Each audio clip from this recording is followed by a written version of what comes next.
And now to the digital dive, a closer look at a story that has a lot of us talking online. So this fire may be happening on the other side of the world, but it could have a big effect on us here.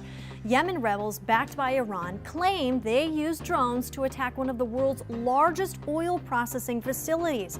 Fires are so big you can see them from space. Now Iran says it has nothing to do with it, but President Trump is speaking out about this, saying he had reason to believe he knows who is behind the attack and that the U.S. is locked and loaded. Now, when it comes to gas prices, President Trump says he has authorized the release of oil from the Strategic Petroleum Reserve just in case. So let's talk more about these oil prices. This is a graph here from GasBuddy. Now, oil prices are expected to surge today, but so far we haven't seen a big spike in gas prices. In fact, prices have been dropping since early July.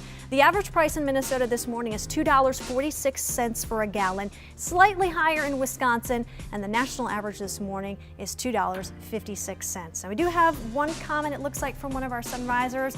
Kyle says, why doesn't the Saudi army just take care of this? Yep, that's a good question.